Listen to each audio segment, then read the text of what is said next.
Meus irmãos e minhas irmãs, mais uma vez estamos aqui ao vivo na Rádio Nazareno 107.9 para mais um programa, o programa O Momento da Palavra. Quero agradecer pela tua audiência, continua conosco, você que é ouvinte da Rádio Nazareno. Estamos falando de lições preciosas, hoje vamos falar sobre o ministério de mestre ou doutor. E para tanto eu quero ler Romanos capítulo 12, versos 6 e 7. De modo que, tendo diferentes dons, segundo a graça que nos é dada, se ensinar, haja dedicação ao ensino. Os vocacionados por Deus para o ministério do ensino são por ele chamados para edificar a igreja de Cristo. E para discutir este assunto sobre o ministério de mestre ou doutor, que são dons ministeriais concedidos por Jesus, convidei o meu amigo, o professor Jackson Van, para juntos fazer esse diálogo aqui na Rádio Nazareno. A paz do Senhor, professor Jackson Van. A paz do Senhor, professor Gisel. Para mim é uma honra, é um prazer estar aqui com vocês, cooperando e sendo útil nesse momento. A minha alegria como servo de Deus é ser útil para o reino de Deus, para esse grande, profundo ministério, esse santo trabalho. Maravilha, professor Jackson, ele é pregador da palavra, professor de escola dominical, professor também de teologia. Portanto, está à altura do comentário também que fala sobre mestre e doutor. Então nós observamos, professor Jackson, que o ministério de doutor nas escrituras, ele é importante, é uma função que faz com que as pessoas compreendam com mais clareza as escrituras sagradas, não é isso? Correto, exato. Inclusive, os outros dons que o Senhor Deus apresenta para a igreja, não que não seja relevante, todos eles são importantes, mas esses 5 dons que faz parte do ministério, o irmão Paulo, ele apresenta com ênfase lá em Efésios capítulo 4, a partir do verso 11 a seguir, como algo que é de extrema relevância para o ministério. Até porque é como se fosse um carro sem um volante. Fica desgovernado o resto. Não tem como o senhor guiar um carro sem volante. E nós entendemos muitas vezes que o ser humano, ele até sobrevive, né, sem um braço. É difícil a situação, é complexa e muito difícil para quem não tem um braço, a ausência de um braço, a ausência de uma perna, ele é amputado. Mas ele sobrevive. Agora, sem o coração, sem a cabeça, fica impossibilitado de dar continuidade na vida. Assim, esses dons ministeriais aí, pastor, que eu consigo perceber a relevância que ele tem para a igreja do Senhor Jesus Cristo. Inclusive, na finalização lá em Efésios capítulo 4, que é o que eu estou tratando aqui nesse momento, nós vamos perceber que os ministérios, quer dizer, vamos dizer aqui, as pessoas que recebem esse dom, essa capacitação para trabalhar na igreja, é para o aperfeiçoamento dos santos. Exato. É para o aprimoramento da igreja do Senhor Jesus Cristo. Né? Então, se vocês concordar comigo, conseguir ver da forma que eu consigo ver aqui, o que o apóstolo Paulo está dizendo, ele dá uma relevância e uma seriedade para essas pessoas que têm essas capacidades por Deus para trabalhar com a igreja para o aperfeiçoamento e chegar na unidade da fé. Sim, né? E aí nós podemos depois recolher e trabalhar o que é a unidade da fé. Por que esses homens é importante? Que todos falem a mesma língua através deles, do ensinamento deles. Né? Correto, a perfeição, né? Porque assim, o nosso conhecimento sobre as escrituras e sobre Deus, ela é progressiva, à medida que a gente vai aprendendo, que Deus vai revelando também, o nosso conhecimento ele vai sendo aperfeiçoado. E os mestres, tanto esses dons, esses dons ministeriais, os demais, quanto o dom de mestre e doutor também, ele serve para aperfeiçoar o nosso conhecimento sobre Deus e sobre a sua palavra. Exato. Agora aqui nós temos o primeiro ponto, Jesus o mestre por excelência, o mestre da Galileia, né? As pessoas, você está me dizendo antes de entrarmos ao ar, que as pessoas reconheciam nele como mestre, as pessoas chegavam e chamavam ele de Rabi, o mestre, Rabone, são palavras que denotam então ele como um doutor, um mestre nas escrituras, né? Correto. E como nós estávamos já antecedendo aí, tratando, né, que ele nunca impôs. Em nenhum momento na Escritura nós vamos perceber Jesus impondo ou se posicionando de uma forma credenciando as pessoas. As pessoas o reconheciam como o mestre dos mestres, o mestre da Galileia, e realmente ele era mestre dos mestres. Isso é lindo, é maravilhoso. Por que que eles reconheciam? Até porque nós temos agora Deus presente conosco, através de Jesus, tratando de Jesus aqui, como que Deus Pai, queria lidar com o ser humano. E então Jesus, que é Deus também, ele vem mostrando qual que é a vontade de Deus e da forma que nós temos que lidar com o outro, ou com o próximo, vamos dizer assim. E Jesus lidava com as crianças, então nós temos o Deus mostrando para nós didaticamente como lidar com as crianças e também como que lidar com os adultos. E mais do que isso, a gente percebe que mostra como que Deus, ele mostra para nós como que ele lida com o pecador. Tudo isso é didático, é Deus nos ensinando como nós temos que viver. Porque se o próprio Deus, Jesus Cristo, ele lida com o pecador de uma forma, por que que nós vamos ter que lidar com o pecador de outra forma? Porque se ele está mostrando para nós como que tem que lidar com os outros, com a raça humana, a apatia, a situação da socialização, da koinonia, da comunhão. Uau, isso é lindo! O mestre nos mostrando para nós. E ter um encontro com Jesus também não é só, vamos dizer assim, uma filosofia de vida, como servir. Não, você tem um encontro com a metanoia. O encontro com a metanoia é uma palavra no grego, né, para quem está me ouvindo aí, quer dizer, a mudança mental, intelectual e espiritual. Então, o encontro com Jesus produzia essa mudança, essa transformação de vida. O ser humano, ele estava crescendo em ser humano, intelectualmente. Na verdade, alguns mestres aí vai dizer que agora nós estamos sendo ser humano. Com Jesus nós aprendemos a ser ser humano. Com Jesus nós voltamos a ser ser humano. Porque sem Jesus nós voltamos para a barbárie.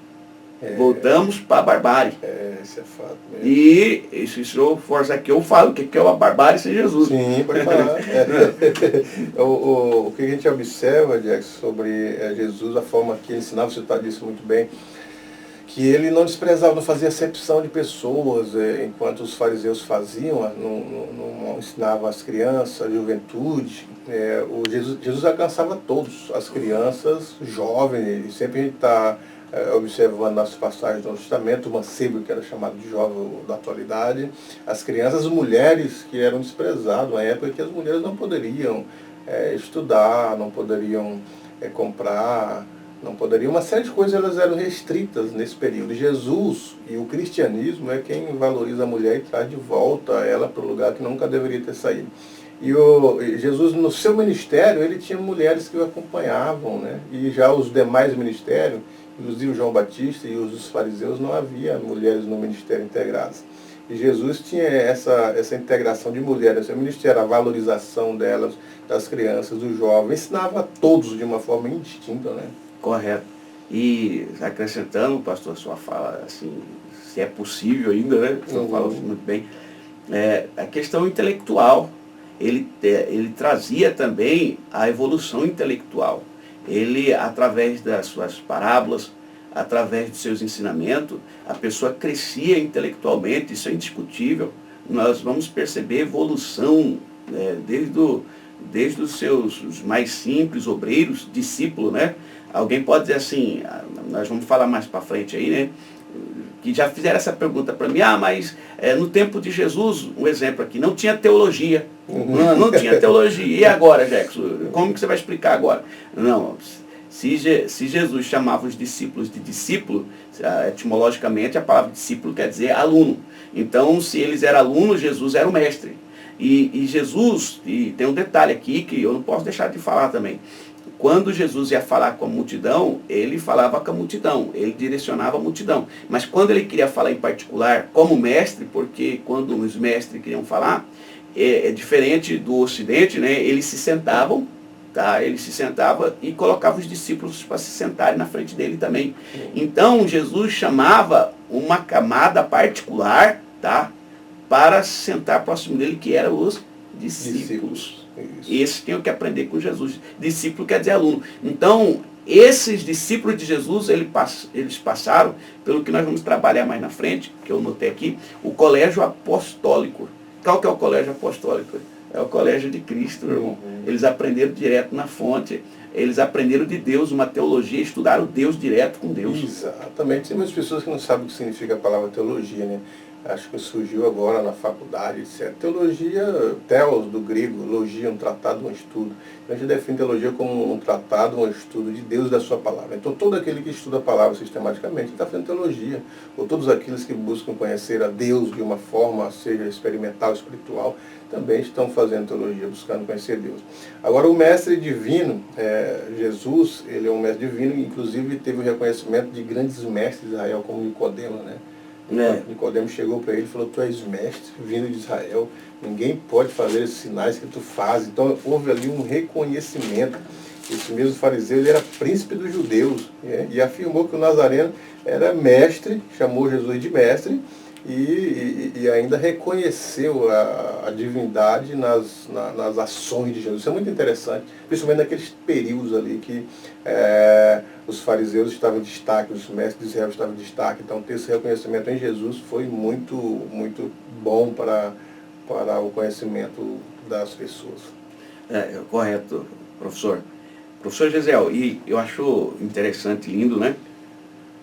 Nós já falamos aqui que Jesus em momento algum credenciou ninguém, encarteirou ninguém. Jesus, nós vamos logo mais tratar também sobre a humildade dele, né? Sim. Mas só adiantando já, ele não era exibido. Não era exibido. Não era. Então, é interessante que o próprio Nicodemos, que era um príncipe e doutor da lei, né? Que como o senhor disse que era, naquele momento era muito importante o sacerdócio. Sem o sacerdote não tinha culto de adoração a Deus, não tinha representação, não tinha quem intercedesse por eles. Então o sacerdote, ele era o doutor da lei, esses homens eram pessoas de extrema importância para o culto, né? E nós percebemos que quando esse Nicodemos, esse homem veio falar com Jesus, que era um príncipe dos judeus, né?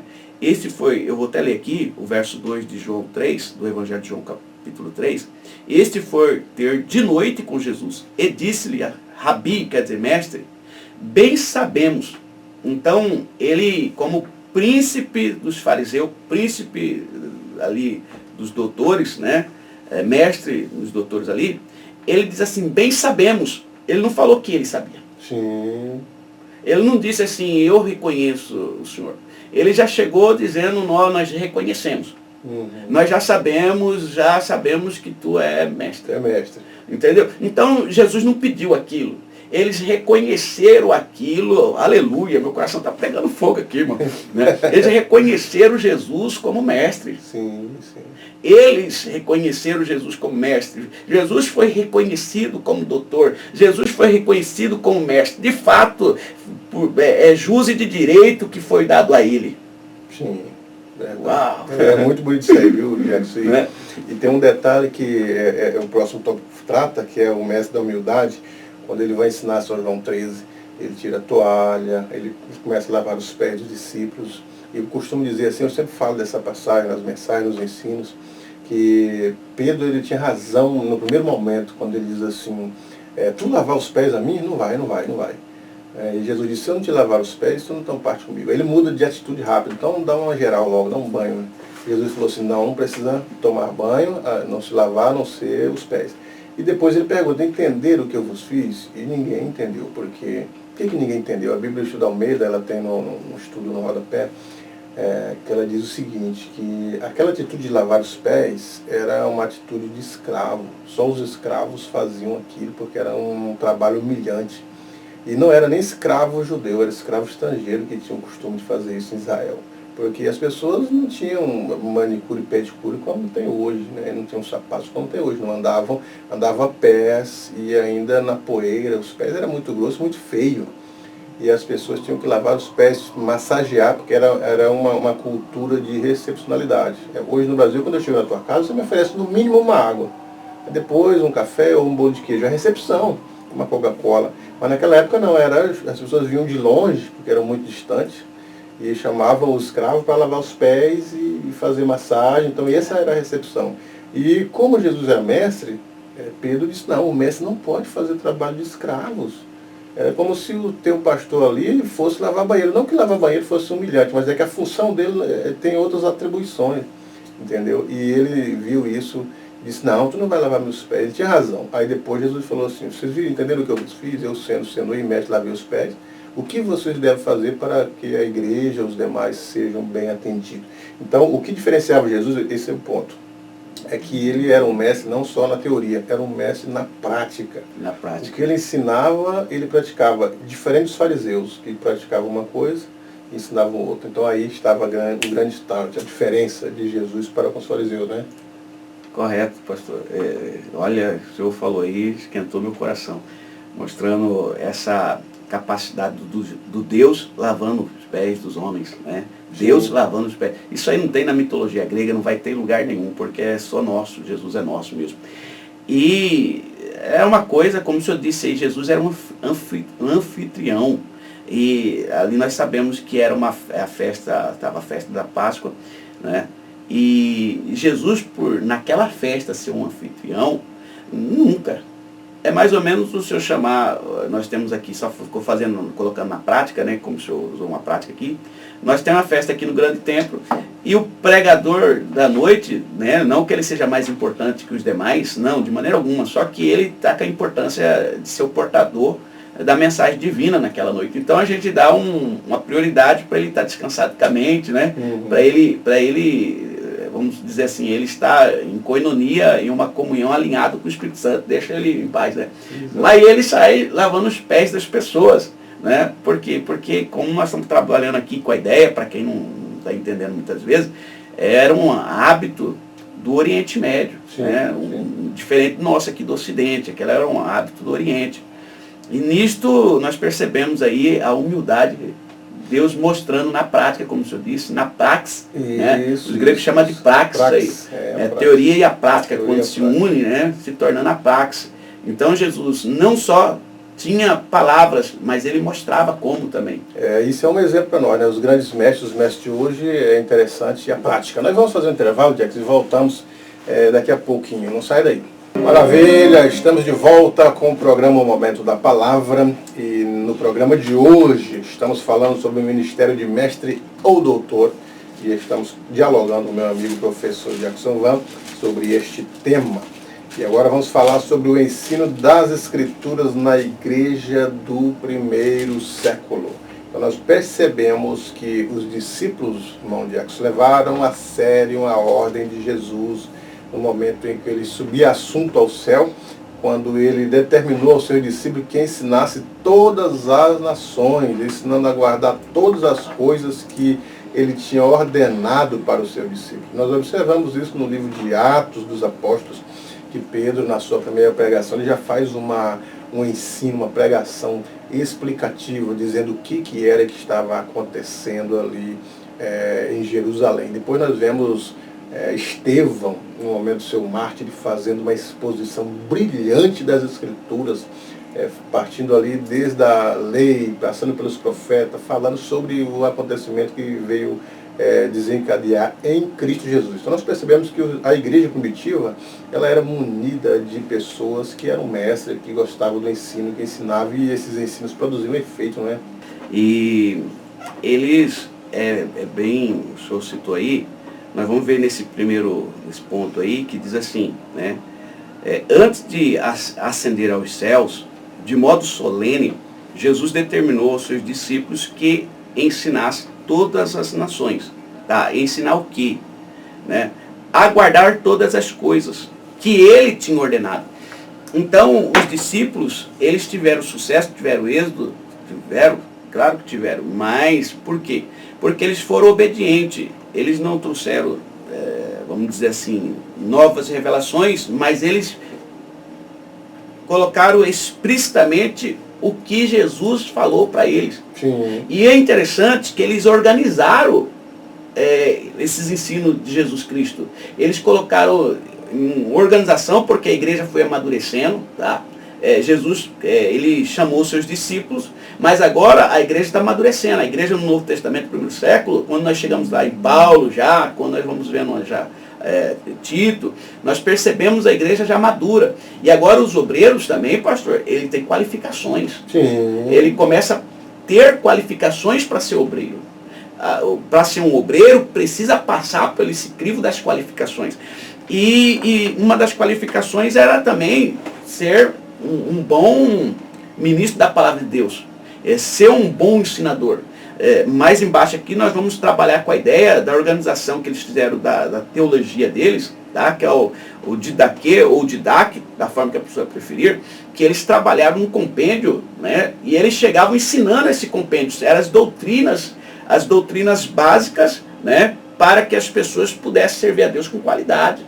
Então, o ensinador hoje, uma das ordens do Senhor Jesus Cristo é essa. Nós não precisamos, inclusive, trazer novas revelações. Nós precisamos obedecer essas revelações que estão aqui. São 37.173 versículos, sem contar com as novas variações ou traduções de hoje. Mas a ideia é que nós já temos aqui, pastor. Não precisamos de outro evangelho. Ainda que alguém que se diz ungido, que se diz apóstolo, né, não o apóstolo da ideia do missionário, mas esse novo apóstolo, né, que é superior ao pastor, que manda no pastor, que na cabeça dele diz que manda no pastor, né? E ele simplesmente surra essa posição, esse título, deixa um título assim profano, vamos dizer assim, me permita dizer assim, né? Mas não o missionário, a pessoa que faz missão, o enviado, como Jesus enviou aqui, não é essa a ideia e que eu estou tratando, mas sim da pessoa que faz a coisa ficar vulgar, que inclusive Paulo tratou isso em 2 Coríntios, falou bem assim que os irmãos colocassem prova nele. A própria Apocalipse diz bem assim que a igreja lá da Ásia colocou prova naqueles que se diziam ser apóstolos, mas não eram. Então é desse que eu estou tratando, né? Sim, só deixar bem explícito aqui. Mas aqui, pastor, há uma recomendação do próprio Senhor Jesus Cristo que tinha um conteúdo. Esse conteúdo não pode ser adulterado, não pode ser alterado. Esse conteúdo, para a igreja ter sucesso, precisava ensinar esse conteúdo, só a escritura, somente a escritura sagrada. Não tinha que aumentar e nem diminuir nada, só ensinando ela. E hoje, pastor, nesses dias atuais, é de extrema importância nós termos esses líderes, mestres, para combater pessoas, pastores, que estão trazendo coisas que parte do seu pensamento, parte da sua criatividade. Quando você pergunta para ele, olha, fora o que você pensa, fora o que você acha, fora o que a sua criatividade imagina, qual que onde que está um texto bíblico saudável, onde que está um teólogo que se debruçou a estudar esse assunto, que corrobora com a sua fala. Muitas vezes a pessoa não tem. Por que não tem? Porque ele não está embasado nos ensinamentos que Cristo deixou. Né? Jesus ensinasse todas as nações a guardar todas essas coisas, as coisas.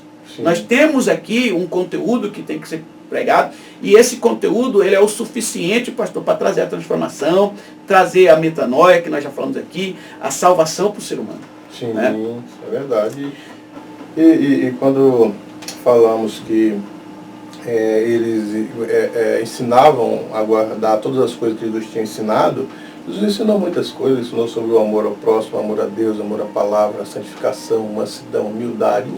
Ele ensinou tudo para os discípulos durante 3 anos e poucos, e os discípulos então levaram isso adiante, né, falando dos ensinos de Jesus para a igreja, inclusive quando na separação dos diáconos em Atos, aliás, eles disseram, e nós outros, depois de separar os diáconos, nós outros ficaremos na meditação e no ensino da palavra. Exato. Então eles tinham ali um foco, que era ensinar a palavra de Deus às pessoas. Né? Quando falamos sobre a importância do mestre, isso não significa, porém, que devemos descuidar da nossa formação intelectual, pois o preparo para o ensino passa pela capacidade de aprender, né?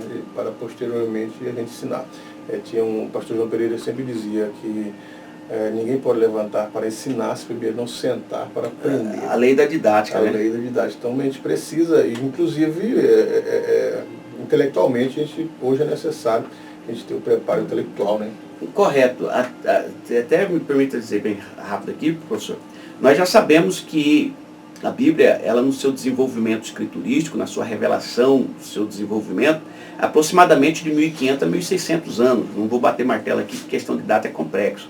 Mas sabemos que não foi nesse processo de desenvolvimento, nós temos aproximadamente uns 42 homens com personalidades e caráteres diferentes, como apóstolos e profetas que escreveram a Escritura através da revelação do Espírito Santo, mas eles estavam em épocas diferentes, em locais diferentes, usando figuras e símbolos totalmente diferentes, um contexto cultural diferente. E se não bastasse somente isso, eles têm uma mentalidade judaica, uma mentalidade do Oriente.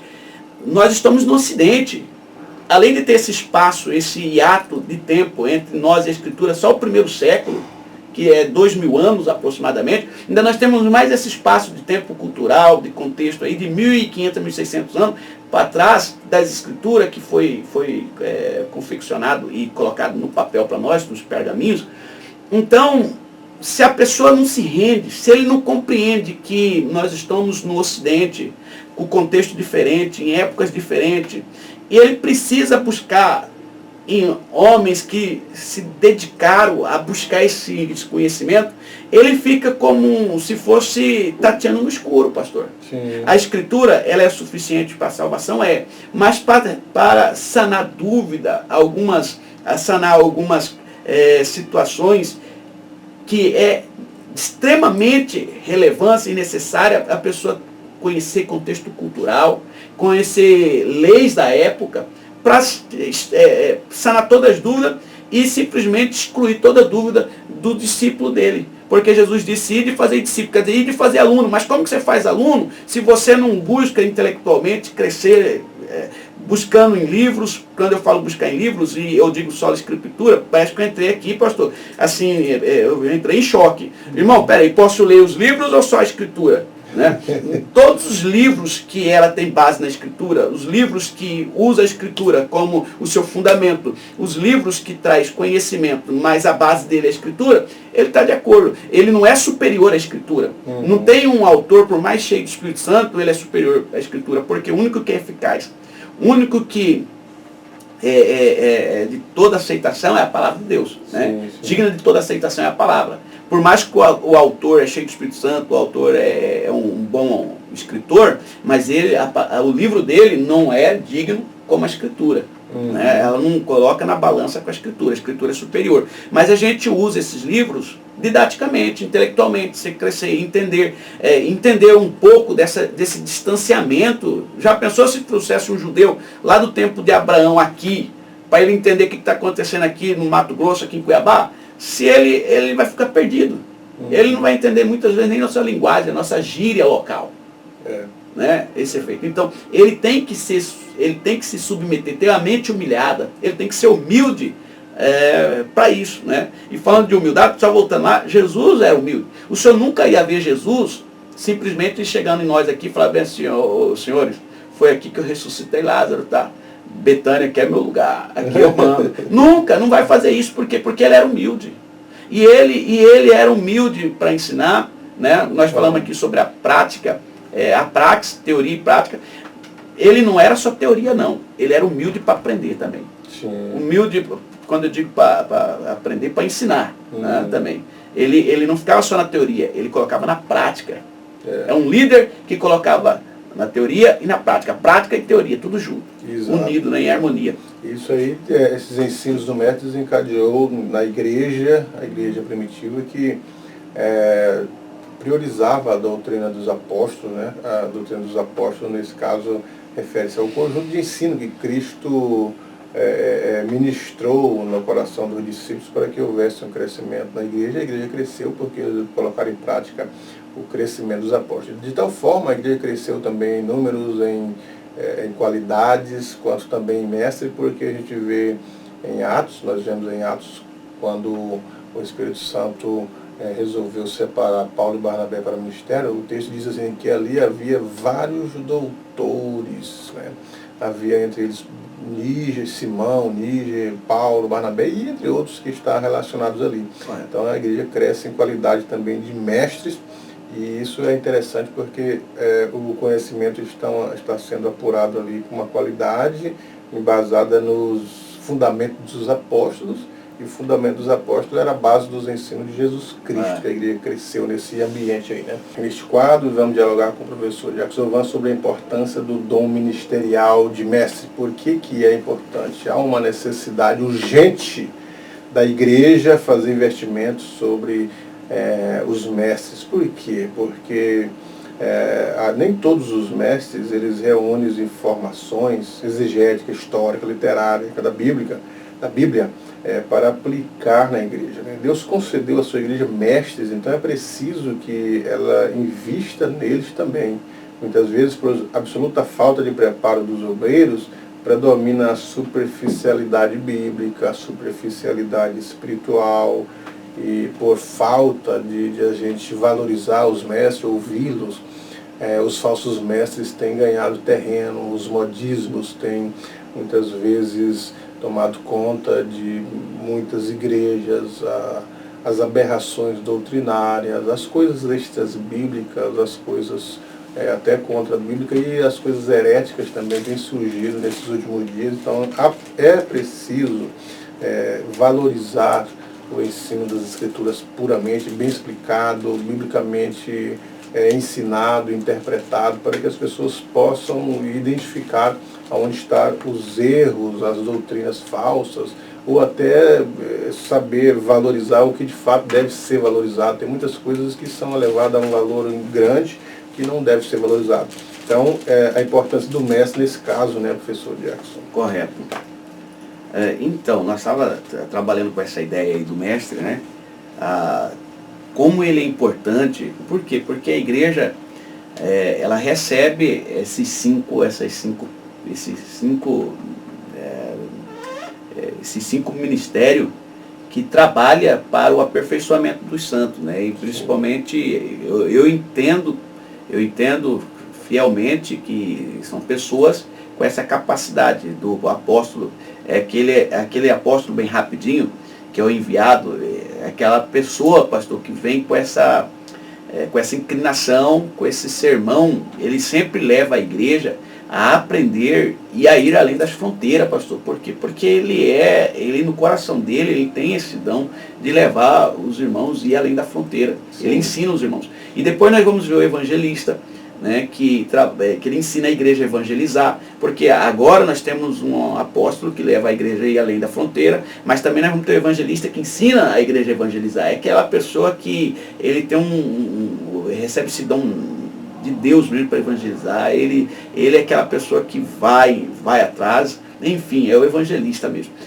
E depois também nós temos agora a igreja que está enchendo, porque nós aprendemos a ir além da fronteira, aprendemos a evangelizar. Então Deus deu pastores para apacentar esse povo, alguém que fica ali cuidando desse povo, tirando o carrapicho da ovelha, é aquele trabalho do pastor.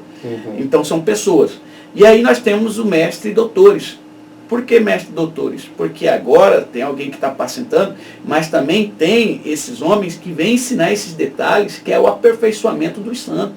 Então esses homens são presentes de Deus. Isso tem uma coisa que nós da Assembleia de Deus aprendemos muito bem e tem que ser copiado, é esse processo de rotação que nós temos nas igrejas. O pastor fica um tempo, aí vem outro pastor, e cada um desses pastores vem contribuindo para o crescimento espiritual e intelectual da igreja. E isso nós vamos chegando a unidade perfeita. Qual que é a unidade perfeita? É quando o senhor pergunta para a criança, pergunta para o jovem, pergunta para a senhorinha, para o senhorzinho, a respeito de Cristo, eles vão dizer que é nosso Salvador. Quando nós perguntamos para ele o que é a Trindade, ele vai falar bem assim: a Trindade é o Pai, o Filho e o Espírito Santo. Eles vão entender de uma forma, uau, que é lindo, cara. Todo mundo está em harmonia, entendendo o que o próprio Jesus deixou para nós. Porque, um exemplo aqui, quem é que ensinou sobre o Pai? Jesus. Jesus falou que era para nós orarmos, chamar Deus de Pai. Que no Velho Testamento ninguém chamava Deus de Pai. Mas agora com Jesus ele fala, não pode chamar ele de Pai. Então foi ele que nos ensinou isso. E isso foi colocado de uma forma organizada, pastor, agora. Sim. Né? Sim. Por isso que eu quero já até falar aqui, que como que a teologia, quer dizer, o estudo de Deus é de extrema importância, alguém pode dizer assim, não precisa de teologia, ele não sabe o que está dizendo. A pessoa que fala que não precisa de teologia, ele não sabe o que está dizendo. Por quê? Porque toda vez que você diz que Jesus salva, já pressupõe que você vai ter que explicar salva de quê, salvar para quê e salvar da onde. Então, essa explicação é teologia, é explicar sobre Deus, é falar sobre Deus. Você diz que Jesus vai voltar para buscar a igreja, ótimo. Então você vai ter que explicar, já pressupõe que tem que ter uma explicação. Voltar como, voltar por quê, voltar como, e como que nós vamos subir. Tudo isso é necessário uma dedicação para aprender sobre Deus. É teologia, é estudar Deus, como o pastor disse aqui. É estudo de Deus, é colocar um tratado de Deus. E esse estudo, ele já vem organizado. Sim. Hoje já está mais organizado. Tem uma organização. A própria escritura, ela não é assim, não é bagunçado. Existem doutrinas da Trindade, existem doutrinas da amartologia, doutrina da soteriologia, doutrina de missiologia, existe toda uma organização. E há necessidade da pessoa ser humilde, como nós aprendemos com o Mestre Jesus, de aprender. Pedro, ele foi humilde. Pedro reconheceu a sabedoria de Paulo e falou que há pontos difíceis de interpretar o irmão Paulo, né? Porque a sabedoria é de Deus. Mas enfim, pastor e professor, eu penso que esses homens, então, eles chegam como um presente para colocar a unidade perfeita na igreja e nos elevar em conhecimento. São presentes de Deus. Nós temos que reconhecer e tratar melhor os mestres doutores, porque esses dois aí, que é tratado agora, eles vêm muitas vezes, e a maioria das vezes, que dá a entender, para desmanchar heresias pesadas. Sim. Desmanchar heresias, até porque foi mestre e doutores que traduziu a Bíblia do grego, né, para nós em português, do latim para nós. Foi estudiosos que fez isso. Sim, foi mestre, foi doutores que fizeram isso. Então, como diz alguém, né, alguém arrisca dizer assim, eu não vou dizer isso, pastor, mas alguém que diz assim que não pode cuspir no prato que comeu, irmão. É verdade. Né? É falta de conhecimento, né, ignorância para saber a partir do significado da teologia. Mas que nós observamos na atualidade que há necessidade de valorizar e de usar os métodos que temos na Bíblia e também assim, o discipulado. Jesus fez um discipulado contínuo com o discípulo, foi 3 anos e pouco, até depois que ele estivesse pronto. Depois percebemos também Paulo, que ele já não saiu aleatoriamente, ele fica em Antioquia, vai a Jerusalém para depois ser enviado. Quase 14 anos. Quase 14 anos. Então, você que está ouvindo aí, os requisitos para um mestre, se você quer ser um mestre na palavra, tem o chamado de Deus, tem o dom, há uns requisitos para que você seja um mestre. Ou se você quer alegar esse título a alguém, quais são os requisitos? Primeiramente é ser um salvo em Cristo, tem que acreditar naquilo que você está falando, está ensinando que é a palavra de Deus. Nós precisamos acreditar que a Bíblia é infalível, é a palavra de Deus que vai fazer o efeito, porque tem muitas pessoas falando sobre a Bíblia sem acreditar nela. Outro ponto é o hábito de ler, né? No Brasil ainda a leitura é escassa, os países da América do Sul ainda aqui, há alguns que ganham no Brasil em vendas de livros, em leituras. E nós precisamos desenvolver esse hábito de ler, persistir em ler as escrituras, conhecê-la para depois ensinar.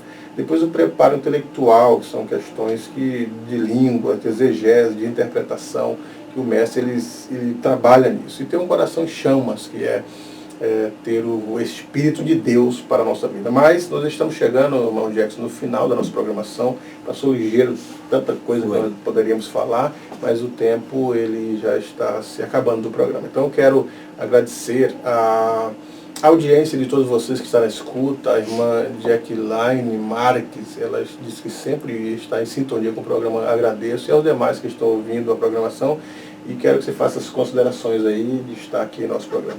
Bom, primeiro eu quero agradecer a Deus por ter gerado essa oportunidade para mim estar aqui juntamente com o professor Gesiel, que é uma honra para mim. Eu sinto muito feliz e orgulhoso de estar do lado dele, né, desse grande homem de Deus, servo de Deus mesmo, e ser útil na casa do Senhor é muito importante para mim, pastor. Então eu tenho que agradecer a Deus por estar aqui, permitindo mais uma vez eu estar aqui, né, sendo útil, sendo um instrumento, um portador de algo divino, da parte de Deus. Quero só agradecer mesmo, agradecer a vocês que estão aí, que deixou nós entrarmos no seu carro, na tua casa, que permite, deu carona para nós, você que é o caminhoneiro, que deu carona para nós, você que está aí no Facebook, um abraço em Cristo Jesus, um forte abraço, Deus abençoe, e você ainda que não fez um compromisso com o mestre, que você de repente também está afastado,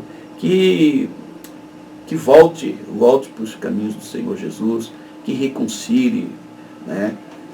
Faça isso enquanto há oportunidade. Então só temos que agradecer,